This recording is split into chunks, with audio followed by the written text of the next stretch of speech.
ছোটবেলাকার দুই বন্ধু, বিমল আর কমল। বিমল ছোটবেলা থেকেই ভূত তত্ত্বকে খুব বিশ্বাস করে। ভূত আছে বলে মানে ভূতের কোনো কথা হলে তাকে সবসময় আমরা পাই। অপরদিকে যে ভূতকে বিশ্বাসই করে না, ভূতকে মানতে চায় না, তার বক্তব্য একটাই: আমি নিজে চোখে কোনোদিন দেখিনি, তো সেই জিনিস নেই। আমি যদি কোনোদিন দেখি তাহলেই মানব, নচেৎ কেন?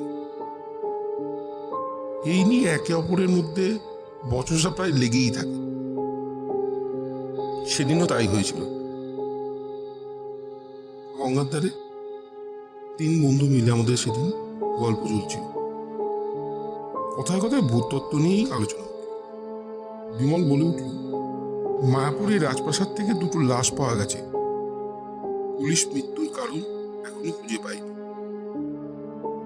এই শুনে কমল বলে উঠল, তাহলে এর মধ্যে কি ভূত আছে নাকি? তোর তো সবকিছুতেই ভূত ভূত মনে হয়। রাতের অন্ধকারে দুজন মিলে হয়তো কোনো খারাপ কাজের জন্য ওখানে গেছিল, কিন্তু পরবর্তীকালে নিজেদের মধ্যে বচসা হওয়ায় একে অপরকে হত্যা করেছে। ব্যাপারটা তো এইখানেই শেষ। এখানে ভূত তত্ত্ব কেন টেনে আনছিস? বিমল বলে চলল, দুজনেই নাকি বাইরে থেকে এসেছিল। আরও শোনা যায় ওই মায়াপুরের রাজপ্রাসাদ আজও জীবন্ত। প্রতিরাতে কেউ পাহারা দেয়। বড় নাচমহলটা আজও ঘুমোলে শব্দে বলে দেয় কেউ তো আছে। কমল ভূতের কথা শুনে হেসে উঠল।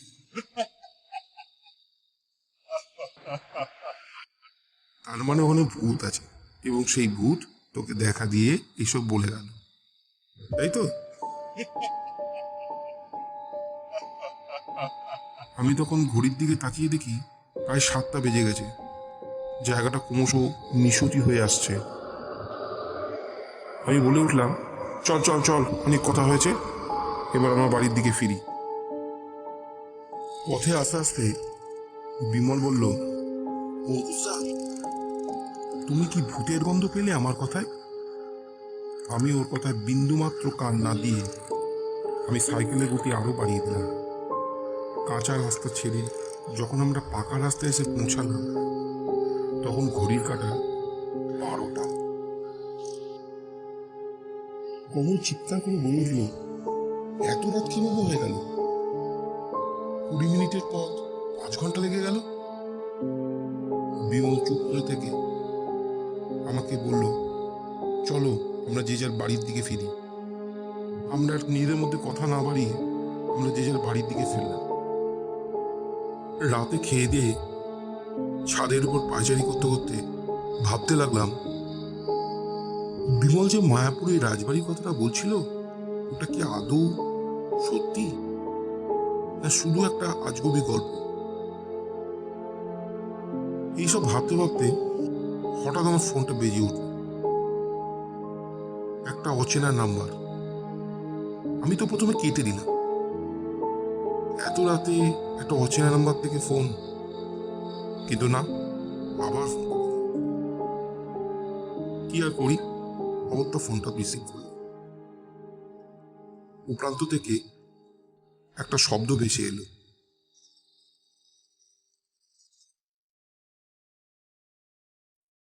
একটা ঘুঙুরের আওয়াজ। কেউ ঘুঙুর করে নাচছে, আর আশপাশে অনেক লোকের কোলাহল। কিছুক্ষণ শোনার পর অবুদ্ধই ফোনটা কেটে গেল।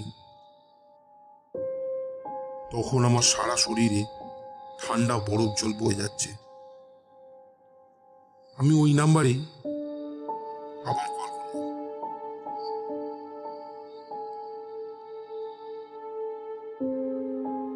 কিন্তু না, ফোন লাগলো না, কেটে গেল।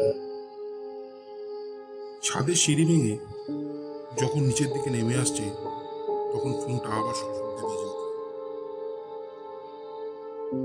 এবার দেখি বিমলের গলা।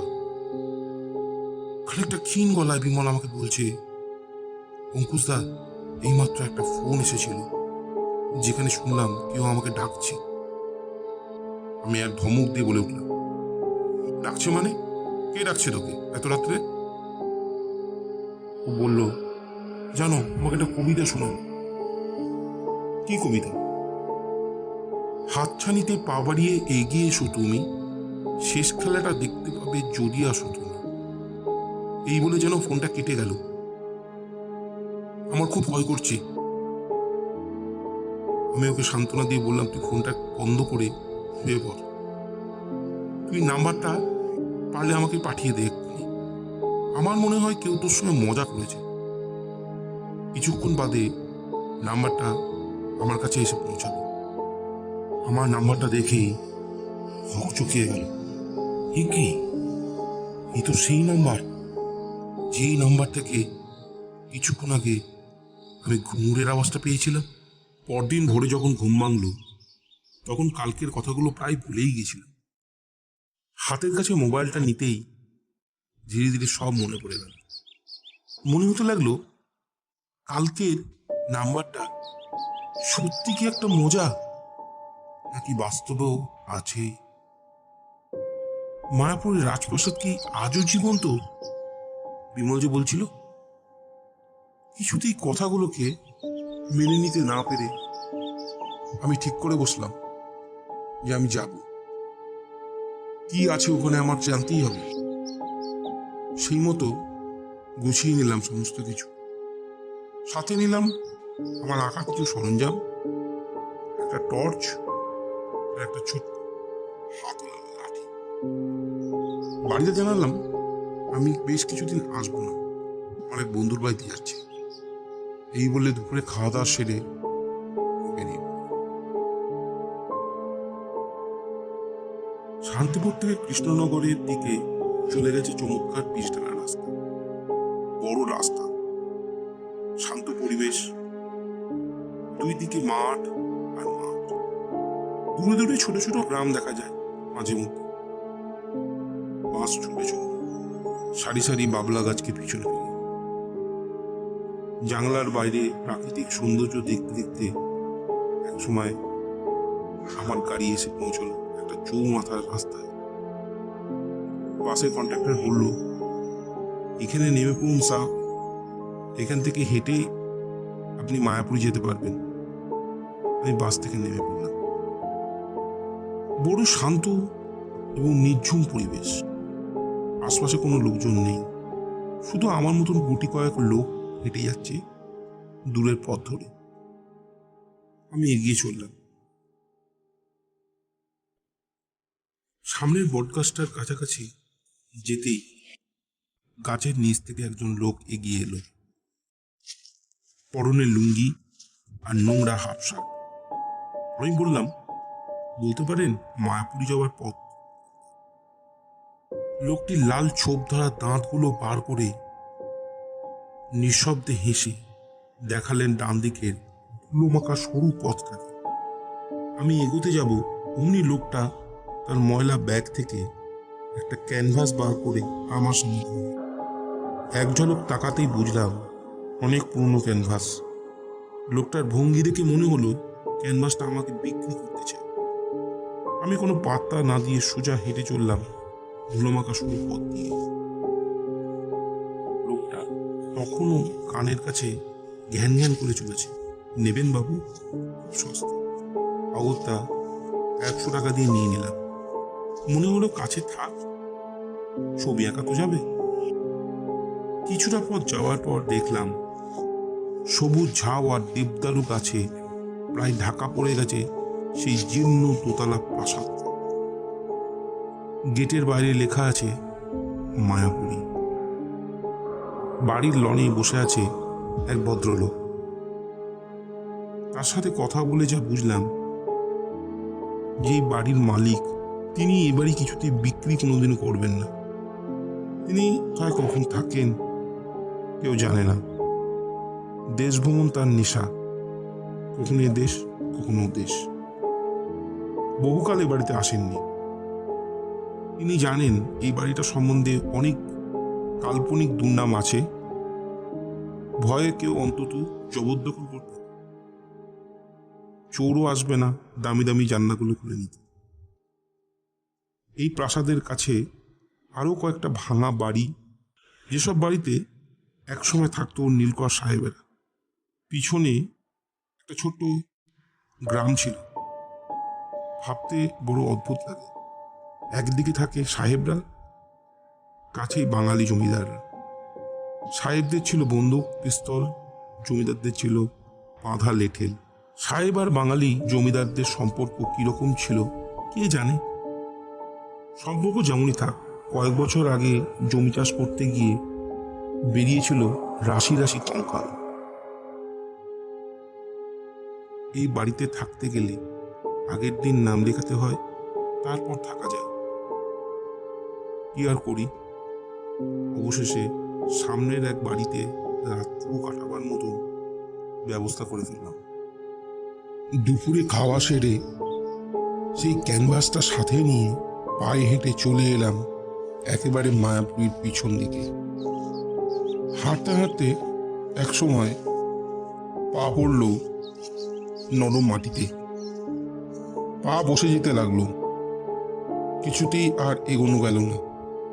ঠিক করলাম এখান থেকেই যদি আঁকাটা শুরু করি তাহলে একটা বেশ ভালো ফ্রেম পাওয়া যাবে।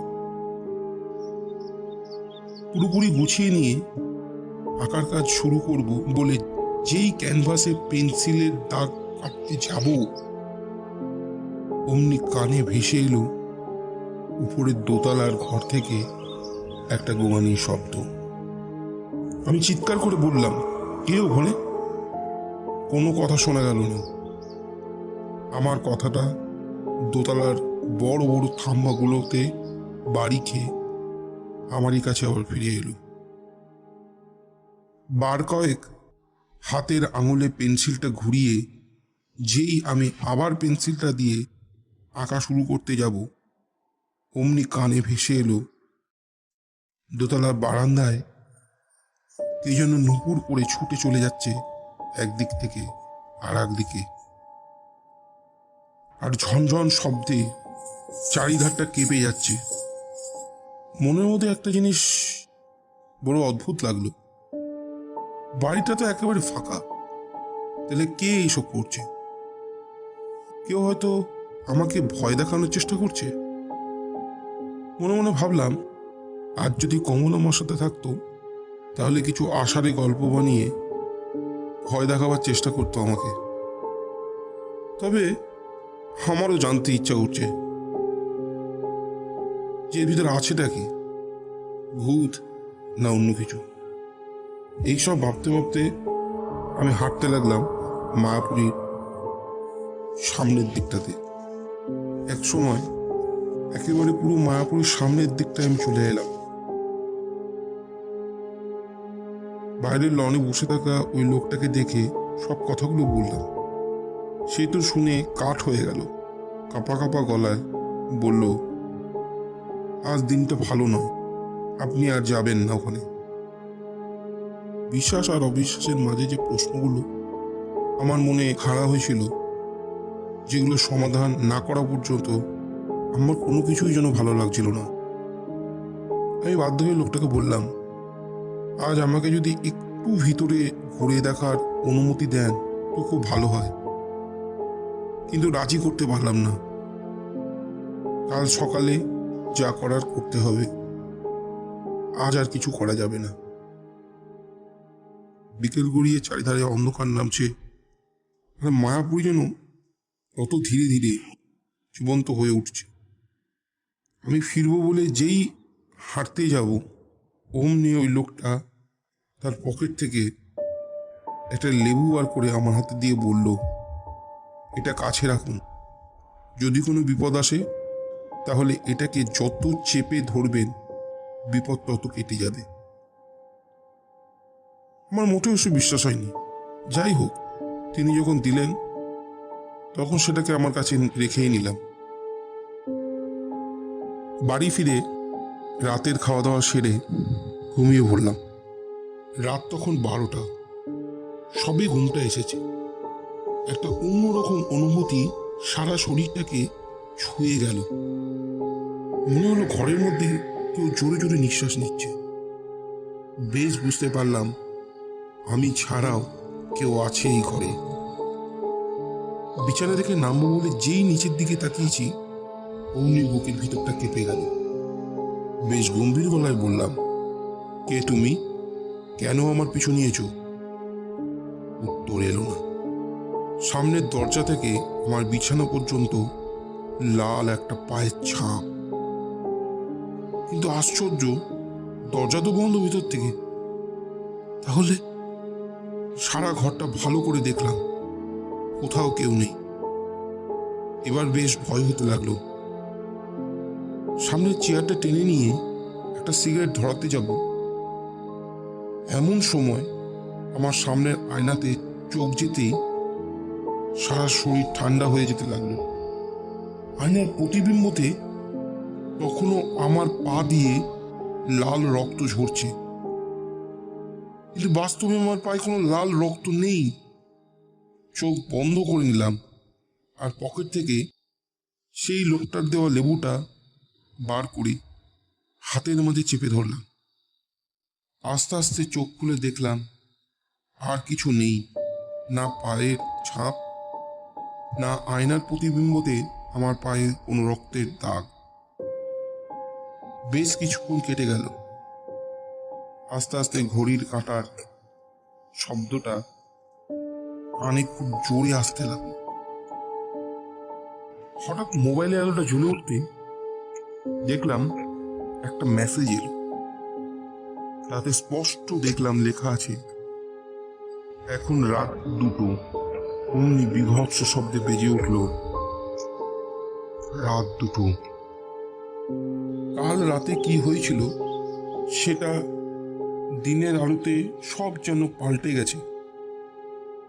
চায়ের কাপটা হাতে নিয়ে যে জুতোটা পরতে গেলাম, অমনি মনে পড়ে গেল সব কথাগুলো। ঘাড় ঘোরাতেই চোখে পড়লো মোবাইলটার দিকে। কিন্তু আশ্চর্য ব্যাপার, কাল রাতে যে মেসেজটা এসেছিল সেটা তাহলে কোথায় গেল? বারবার মনে হতে লাগলো, কাল হয়তো বেশি ক্লান্ত ছিলাম বলে আমার এমনটা মনে হয়েছিল। আজ থেকে আমি মায়াপুরীতে থাকতে পারবো। 4 দিন থাকবো বলে পারমিশন নিয়েছি। শুনেছি একদিন থাকলে সবাই নাকি পালিয়ে যায় ওখান থেকে। কেউ নাকি একদিনে বেশি থাকতেই পারে না। যাই হোক, সকাল 9টায় বেরিয়ে পড়লাম। 5 মিনিটের পথ হেঁটে পৌঁছে গেলাম মায়াপুরীর একেবারে সামনে। দেখা হয়ে গেল কালকে সেই লোকটার সাথে। এতক্ষণে জানলাম লোকটার নাম। লোকটার নাম অয়ন সেতুয়া। একগাল হাসি নিয়ে আমাকে বাড়িটার সব চাবিগুলো এগিয়ে দিলেন। ইনি দেখাশোনা করেন এত বড় রাজবাড়িটাকে। আমি বললাম, আচ্ছা, আপনার ভয় করে না? আমার কথা শুনে অয়ন কিছুক্ষণ চুপ করে থেকে বলল, এখানে আপনাদের মতন কিছু লোক আসে, এছাড়া বাড়িটা তো শূন্যই পড়ে থাকে। আর কাছে পিঠে মানুষ সন্ধ্যের পর এ বাড়ির সীমানা ঘেঁষে না, হয়তো করে, কিন্তু রাতে আমি থাকি না। আমাকে কিছু বলার থাকলে দিনের আলো থাকতে থাকতে বলবেন। এই কথা বলে দোতলা সমান সিংহদ্বারটা খুলে দিয়ে চলে গেল অয়ন। গোটা বাড়িটার চারিদিকে অনেকখানি জায়গা জীর্ণ পাঁচিল দিয়ে ঘেরা।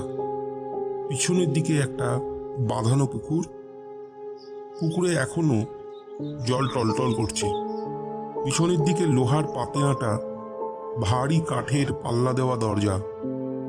দুটো পাল্লার একটা ভেঙে পড়ে আছে এক পাশে, তাতে জঞ্জাল জমে উঠেছে।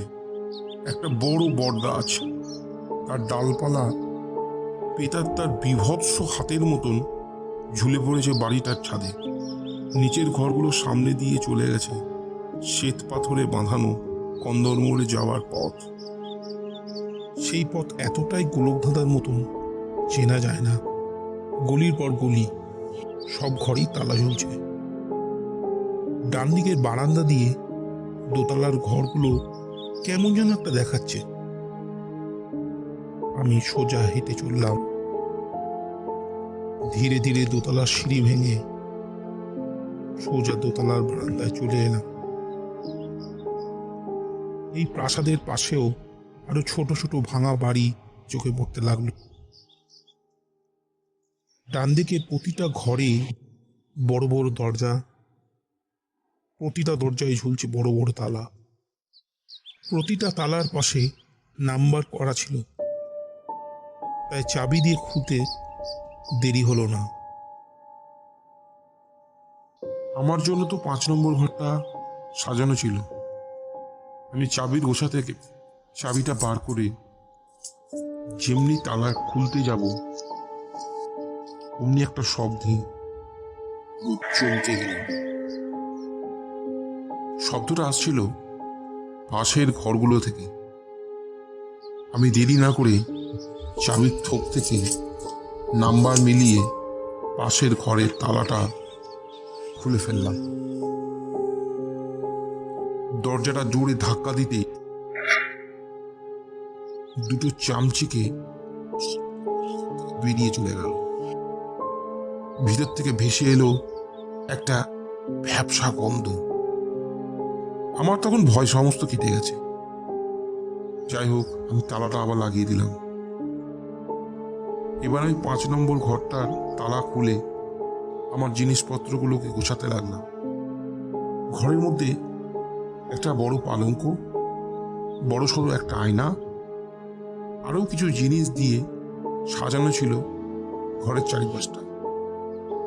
ঘরে আলোর অবস্থা দেখে ভয়টা অনেকটাই কম লাগলো। দেখতে দেখতে দুপুর গড়িয়ে এলো। সামনের একটা দোকানে বলা ছিল দুপুরের খাবারটা দিয়ে চলে গেল, আর রাতের খাবার 4টের মধ্যে দিয়ে যাবে জানিয়ে গেল। তখন সন্ধে নামতে অনেক দেরি, তাই খাওয়া দাওয়া সেরে চওড়া বারান্দা দিয়ে হেঁটে দোতলা সিঁড়ি ভেঙে ছাদের দিকে এগিয়ে চললাম।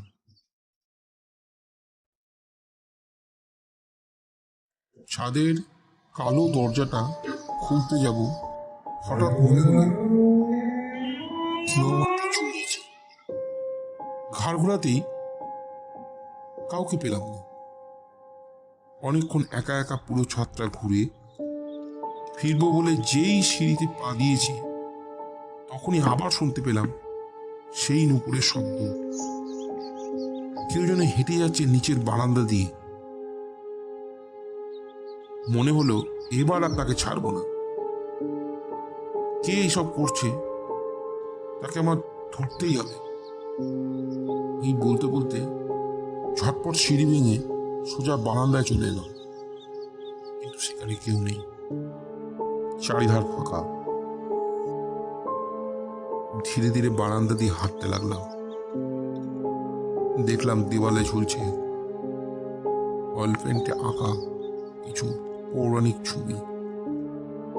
ভালো করে দেখলে মনে হয় প্রতিটা ছবি একটা গল্প। এই গল্পগুলো আমাদের কিছু বলতে চায়, কিন্তু ছবি থেকে বেরিয়ে এসে সে কোনো কিছুই বলতে পারে না। 2-3টে ছবির পর হঠাৎ একটা ছবির দিকে চোখ যেতেই বুকের ভিতরটা কেঁপে গেল। সব ছবিগুলোর মতন এই ছবিটা নয়। এই ছবিটা উল্টো করে ঝোলানো আছে। মনে পড়লো সকালবেলায় যখন আমি এখানে এসেছিলাম তখন তো ছবিটা সোজাই ছিল, তাহলে উল্টে গেল কি করে? আমি ছবিটাকে আবার সোজা করে টাঙিয়ে দিলাম।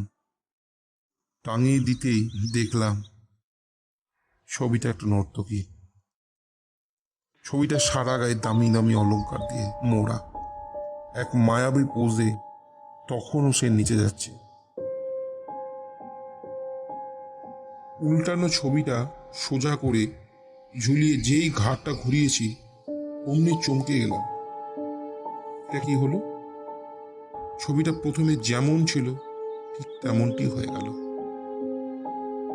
ছবিটা অদ্ভুতভাবে উল্টে গেল।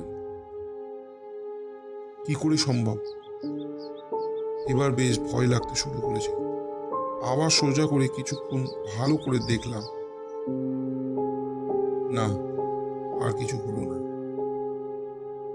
আসলে এই বাড়িটা এতটাই নিঝুম ভয় এমনিই পিছু তাড়া করে চলে। তখন চারিধারে সন্ধে নামছে, রাত প্রায় 7টার কাছাকাছি। অন্ধকারে চারিধার মুড়ে ফেলেছে, আর বিদ্যুৎ বাতিগুলো প্রহরী হয়ে বাড়িটাকে আগলে রেখেছে। ভাবছি মনে মনে, কেউ তো আছে যে আমাকে ভয় দেখাচ্ছে। শুরুতে আমাকে ফোন করে ভয় দেখালো, তারপর এই সব হচ্ছে। ভূত হবে না, সবই হচ্ছে কারোর দ্বারা। এখন জানতে হবে এইটা করে সে কি পাচ্ছে আর কেন করছে। এইসব চিন্তা করতে করতে যেমনি বাইরের বারান্দায় এলাম, অমনি ওটের ভিতরটা কেমন যেন হয়ে গেল। দেওয়ালে সেই নর্তকীর ছবিটা আর নেই।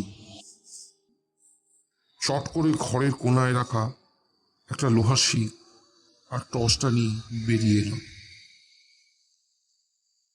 যেখানে ছবিটা ছিল সেখানেই আছে, কিন্তু এবারও একইভাবে উল্টানো অবস্থায়।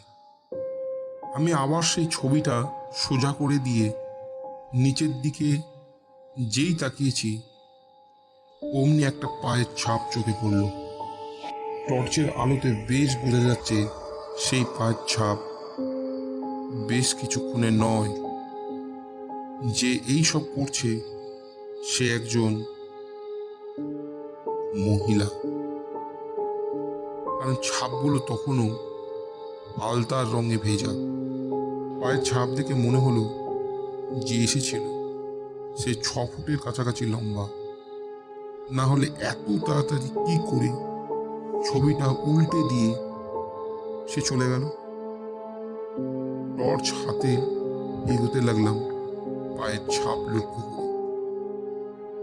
সোজা সিঁড়ি ভেঙে নিচে চলে এলাম দ্বিতীয় মহলে। পায়ের ছাপটা যেখানে শেষ হয়েছে সেখানে তাকাতেই দেখলাম সার সার লাইন দিয়ে দেওয়ালে সাজানো ছবিগুলোর মাঝে একটা ছবি নেই। তাহলে এখানে একটা ছবি তো ছিল, সেটা কোথায় গেল? এটা কোনো রহস্য, নাকি এটা আমার কাছে একটা অস্পৃশ্য অনুভূতি মাত্র? হঠাৎ চমকে দিয়ে সারা বাড়ি কাঁপিয়ে বাড়ির বারান্দায় ঢোকার মুখে ঘড়িটাতে ঢং ঢং করে রাত 10টা বাজল। জানি না কেন তখন বেশ ভয় লাগতে শুরু করেছে। চারিধার শুনশান, নিজের পায়ের শব্দ, অন্ধকার বারান্দার বড় বড় থাম্বাগুলোতে বাড়ি খেয়ে ছড়িয়ে যাচ্ছে চারিধারে। টর্চ নিয়ে এগিয়ে চললাম আমার দোতলার ঘরের দিকে। সেখানে যেতেই দেখি আবার সেই ছবিটা উল্টে গেছে। বেশ রাগ হয়ে গেল। নামালাম ছবিটা, টর্চ দিয়ে দেখলাম এক কোণে ছোট্ট ছোট্ট অক্ষরে লেখা আছে সবিতা সেন। ছবিটা নিয়ে সোজা সিঁড়ি ভেঙে দ্বিতীয় মহলে চলে এলাম। যেখানে পায়ের ছাপ শেষ হয়েছিল সেখানে ঝুলিয়ে দিলাম সেই ছবিটাকে। এবার বুঝতে আর দেরি রইল না, এটা কোনো মানুষের কাজ নয়। আশ্চর্যভাবে সেই পায়ের ছাপগুলো উল্টে গেছে। টর্চ নিয়ে আবার হেঁটে চললাম পায়ের ছাপ লক্ষ্য করে। যেখানে পৌঁছালাম সেখানে গিয়ে আমার সারা শরীর ভারী হয়ে গেল। যে ঘরটাতে আমি আজ উঠেছি সেই ঘরে রাখা ক্যানভাসটার কাছাকাছি গিয়ে পায়ের ছাপটা অদ্ভুতভাবে অদৃশ্য হয়ে গেছে। সারা শরীর কাঁপছে। আবার কানে এলো বারান্দায় কেউ হেঁটে যাচ্ছে। আমি ভয় দরজাটা ইঁটে দিলাম আর ক্যানভাসটার দিকে তাকিয়ে রইলাম। দরজা ধাক্কাবার শব্দে যখন ঘুম ভাঙলো তখন দেখি সকাল হয়ে গেছে। বাড়ির সেই কেয়ারটেকারটা কাল যে আমাকে চাবির গোছাটা হাতে দিয়ে চলে গেছিল, আমাকে দেখে জিজ্ঞাসা করলো, কাল রাতে কোনো অসুবিধা হয়নি তো আপনার? আমি বললাম, না, বেশ দিব্যি ঘুম হয়েছে। ঘাড় ঘুরিয়ে দেখলাম কালকের সেই ছবিটা আজ সোজা অবস্থায় একই জায়গায় ঝুলছে। অয়ন কিছুক্ষণ আমার চোখের দিকে তাকিয়ে থেকে বলল, ওটা এই বাড়ির মালিকের ছবি। শোনা যায় তিনি নাচ করতে খুব ভালোবাসতেন, কিন্তু এই বাড়িতে নাচ গান নিষিদ্ধ ছিল। তাই বাবু যখন থাকতো না, তিনি সেজে গুজে নাচত। ঘুঙুরের শব্দে আর রাতের কুয়াশায় বাড়িটা জীবন্ত হয়ে উঠত একসময়। আমি বললাম, মারা গেলেন কি করে? চুপ করে থেকে বলল, জানি না, জানতে চাইও না। এই বাড়িটা অভিশপ্ত, গত 4 দিনে 2 জনকে নিয়েছে। আমার মনে পড়ে গেল বিমলের কথা। বিমলও তো একই কথা বলছিল, 2টো মৃতদেহ। অয়ন বলল, আজ থাকবেন তো আপনি? আমি বললাম, থাকবো। অয়ন ধীরে ধীরে চলে গেল। বেলা গড়িয়ে দুপুর হয়ে গেল। বাথরুম সেরে বেরিয়ে আসতেই দুপুরের খাবার চলে এলো। খাওয়া দাওয়া সেরে ক্যানভাসটা হাতে করে সোজা দ্বিতীয় মহলে চলে এলাম। ঠিক করলাম, কাল রাতে যে নর্তকীর ছবিটা বারবার উল্টে যাচ্ছিল, সেটা আমি আবার নতুন করে আঁকবো। তখনই ছবি আঁকার সরঞ্জাম নিয়ে প্রস্তুত হতে লাগলাম। বাইরে পুরনো ঘড়িটায় ঢং ঢং করে 2 বাজলো। সবে ছবি আঁকার জন্য তুলি টান দিতে শুরু করেছি, এমন সময় আমার হাতটা কাঁপতে লাগলো। আমি জোর করে তুলি টানতে লাগলাম। তখনই আমার পিঠের কাছে একটা গরম নিঃশ্বাসে অস্পৃশ্য অনুভূতি অনুভব করলাম, কিন্তু কেউ তো নেই আমার পাশে। আবার একে চললাম। কানে ভেসে এলো একটা শব্দ, খুব চেনা লাগলো। মনে পড়ছে কাল দুপুরে যখন ছাদ থেকে ফিরছিলাম, তখন যে নুপুরের শব্দ কানে এসেছিল, এটা সেই শব্দ। ছবিটা যত এঁকে যাচ্ছে, নুপুরের শব্দ তত দূর থেকে কাছে আসতে লাগছে। আমি আঁকা বন্ধ করতেই শব্দটা একেবারে থেমে গেল। বেশ ভয় লাগতে লাগলো এটা ভেবে যে সে কি করে বুঝতে পারছে আমি আঁকা বন্ধ রেখেছি। আমি চিৎকার করে উঠলাম, কে ওখানে? কোনো শব্দ এলো না। আমি আবার বললাম, কে তুমি? কি চাইছো? এবার যা হলো তার জন্য আমি একেবারে প্রস্তুত ছিলাম না। একটা মেয়ের গলা ভেসে এলো। আমি হাতের তুলিটা ফেলে সোজা হেঁটে চললাম শব্দের দিক লক্ষ্য করে। কাউকে দেখতে পেলাম না। তখন বিকেলের আলো প্রায় নিভে এসেছে। বাকি ছবিটা আজ আঁকবো বলে ঠিক করেছিলাম, তাই আবার ফিরে এলাম তৃতীয় মহলে। কিন্তু এ কি? আমার অনুপস্থিতিতে কেউ ছবিটা উঁকি ফেলেছে। কে আঁকলো আমার অসম্পূর্ণ ছবিটা? অনেক খুঁজলাম, কিন্তু কাউকে পেলাম না। কিছুতেই মানতে পারলাম না এটা ভৌতিক কোনো ঘটনা। ছবিটা নিয়ে আমি ধীরে ধীরে তৃতীয় মহল ছেড়ে আমার ঘরের দিকে ফিরলাম। ঘরে ফিরে দরজাটা এঁটে দিয়ে টেবিলের এক কোণে ক্যানভাসটাকে রাখলাম। দূর থেকে কাছ থেকে ভালো করে দেখতে লাগলাম আমার আঁকা আর বাকি যে অংশটা আঁকা হয়েছে তার মধ্যে পার্থক্যটা কোথায়? কিন্তু কোনো পার্থক্য পেলাম না। মনে হচ্ছে নিজেরই আঁকা। ভালো করে ছবিটা দেখে মাথায় একটা চিন্তা এলো। মেয়েটা মাথাটা ডান দিকে ঘুরিয়ে আছে, পাথরের মতন দুটো চোখ কাউকে দেখছে, মনি দুটো স্থির। এটার বয়স বছর 27-এর কাছাকাছি। মুখটা ছোট্ট, চুল পিঠ পর্যন্ত সুন্দরভাবে বাঁধা। বাঙালি বলে মনে হলো। এই ছবিটা কি উদ্দেশ্যে আঁকা হয়েছিল সেটা জানলেই বোঝা যাবে এই রহস্যটা কি ছিল।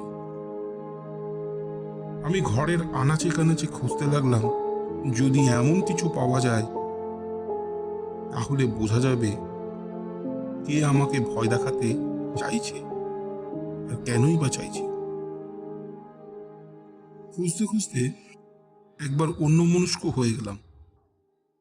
হঠাৎ পুরনো ঘড়িটায় ঢং ঢং শব্দে বাজলো রাত 2টো। আমার অজান্তেই এতটা সময় কেটে গেল।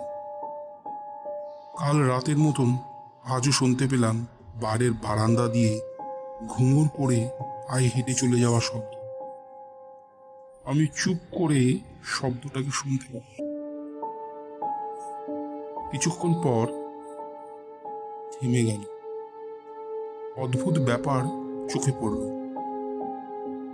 আমি দুপুরে যে ছবিটা আঁকছিলাম সেখানে নর্তকীর মাথাটা ডান দিকে ছিল, কিন্তু এখন বাম দিকে কেন?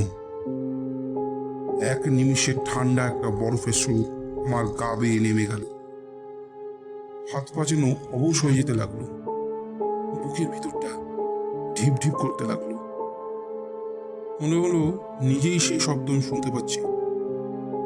বারবার মনে হচ্ছিল বুকটা যেন এক্ষুনি ফেটে যাবে। গলা দিয়ে একটা আশ্চর্য চেনা আওয়াজ বেরিয়ে এলো, যেটা আমার ছিল না। আজ দুপুরে যে আওয়াজটা শুনেছিলাম ঠিক একই গলায় আমি বলে উঠলাম। নিজের গলায় অন্যের আওয়াজ শুনে সেখানেই পড়ে গেলাম। তারপর সব অন্ধকার। যখন চোখ খুলল দেখি ভোরের আলো এসে বারান্দায় পড়েছে। সকাল 8টা। কালকের মতন আজও বাড়ির কেয়ারটেকার অয়ন দরজায় ধাক্কা দিয়ে ডাকছে। দরজা খুলতেই একটা ভয়ের ছাপ ওর চোখে মুখে দেখতে পেলাম।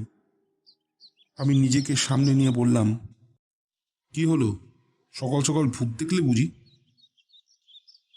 শান্তভাবে অয়ন কিছুক্ষণ আমার দিকে তাকিয়ে থেকে বলল, আপনি এরকম সেজেছেন কেন? আমি সঙ্গে সঙ্গে আয়নার কাছে গেলাম আর নিজেকে দেখে সারা শরীর কেঁপে গেল। অদ্ভুত ব্যাপার, আমার কপালে টিপ, হাতে চুড়ি, গায়ে অনেক দামি দামি গহনা। আমাকে দেখে মনে হচ্ছে ওই নর্তকীর মতন। কি হয়েছে বুঝে ওঠার আগেই অয়ন ধরা গলায় বলল, আপনি ঠিক আছেন তো? আমি হেসে বললাম, আমি একদম ওকে আছি। আসলে কাল আমি এই নর্তকীর ছবি আঁকছিলাম, কিছুতেই মনের মতন হচ্ছিল না। তাই নিজে নিজে সেজে দেখছিলাম কি আছে এই ছবিতে যেটা আমার হাতের আঁকায় কিছুতেই ফুটছে না। আমি এই বলে আসল ব্যাপারটাকে এড়িয়ে গেলাম। অয়ন বলল, আপনি অদ্ভুত মানুষ, এই বলে সে চলে যাচ্ছিল। আমি ডেকে বললাম, আজ একটু আপনার সাথে ঘুরে দেখতাম এই বাড়িটা।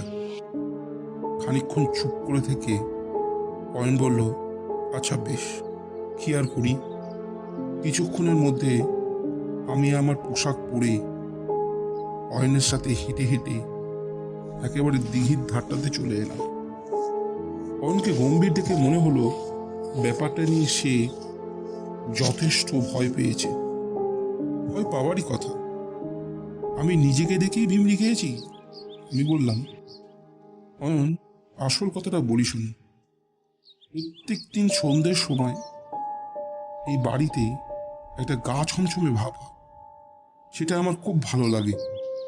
তাই সন্ধ্যে থেকে গভীর রাত পর্যন্ত ঘুরে বেড়াই।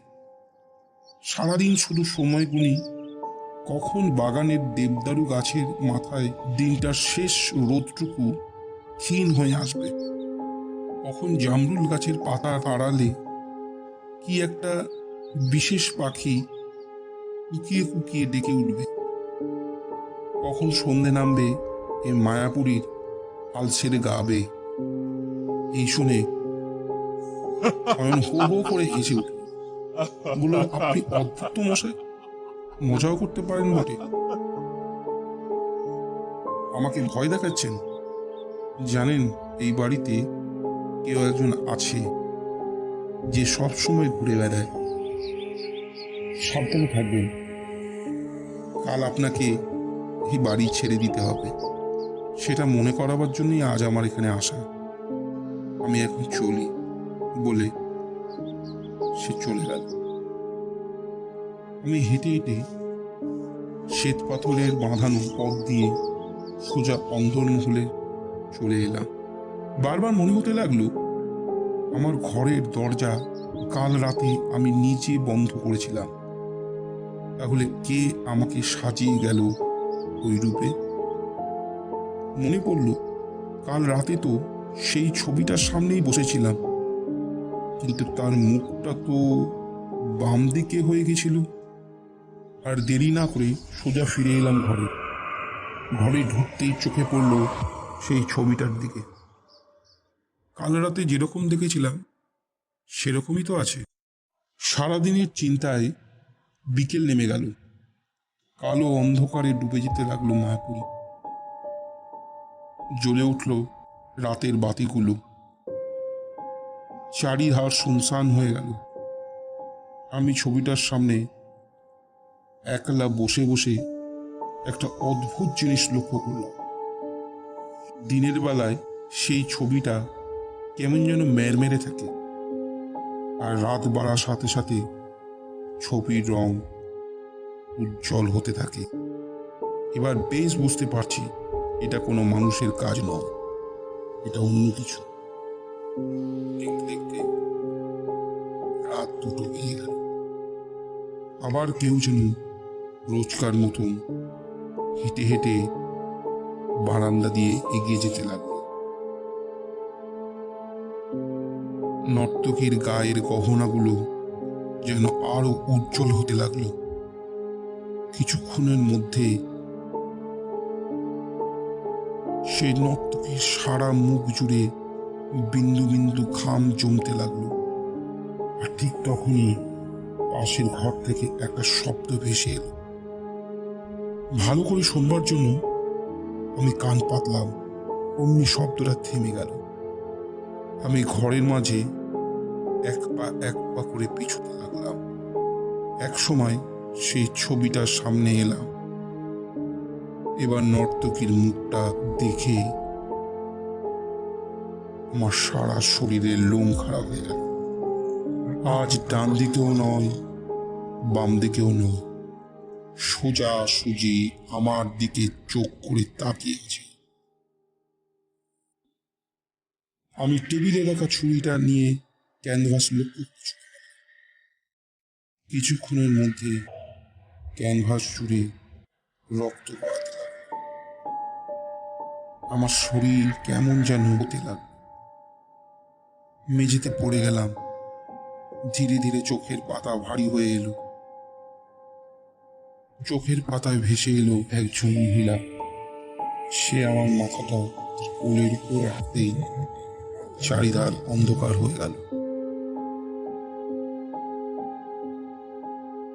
দরজা ধাক্কাবার শব্দে ঘুম ভাঙল। দরজাটা খুলে দিলাম। দেখি অয়ন। আমি ওকে দেখেই বললাম, জানি জানি, আজ আমাকে বাড়িটা ছেড়ে দিতে হবে। কথাটা শেষ হলো না, সে চিৎকার করে ছুটে চলে গেল, শুধু বলে গেল, খুন খুন।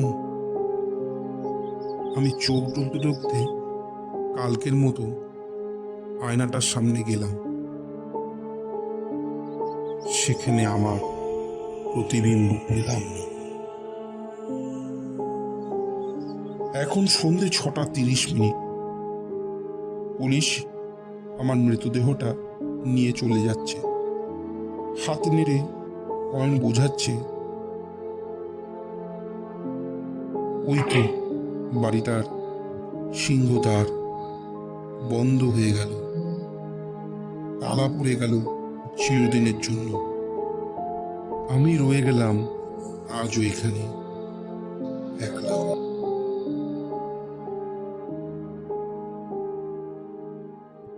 এখানেই গল্প শেষ নয়। আমি দিঘির ধার দিয়ে রোজকার মতন হাঁটতে লাগলাম। শ্বেত পাথরে বাঁধানো পথ ধরে এগোতে এগোতে চোখে পড়ল দিঘির ধারে দুটো ছেলেকে। আমি বলে উঠলাম, কে ওখানে? কোনো সাড়া নেই। আমি ধীরে ধীরে এগোতে লাগলাম দিঘির পাড়ে, ওই দুটো ছেলেকে লক্ষ্য করে। খুব কাছাকাছি যেতেই তারা মুখ ঘোরালো। আমি আঁতকে বলে উঠলাম, কি তোরা এখানে?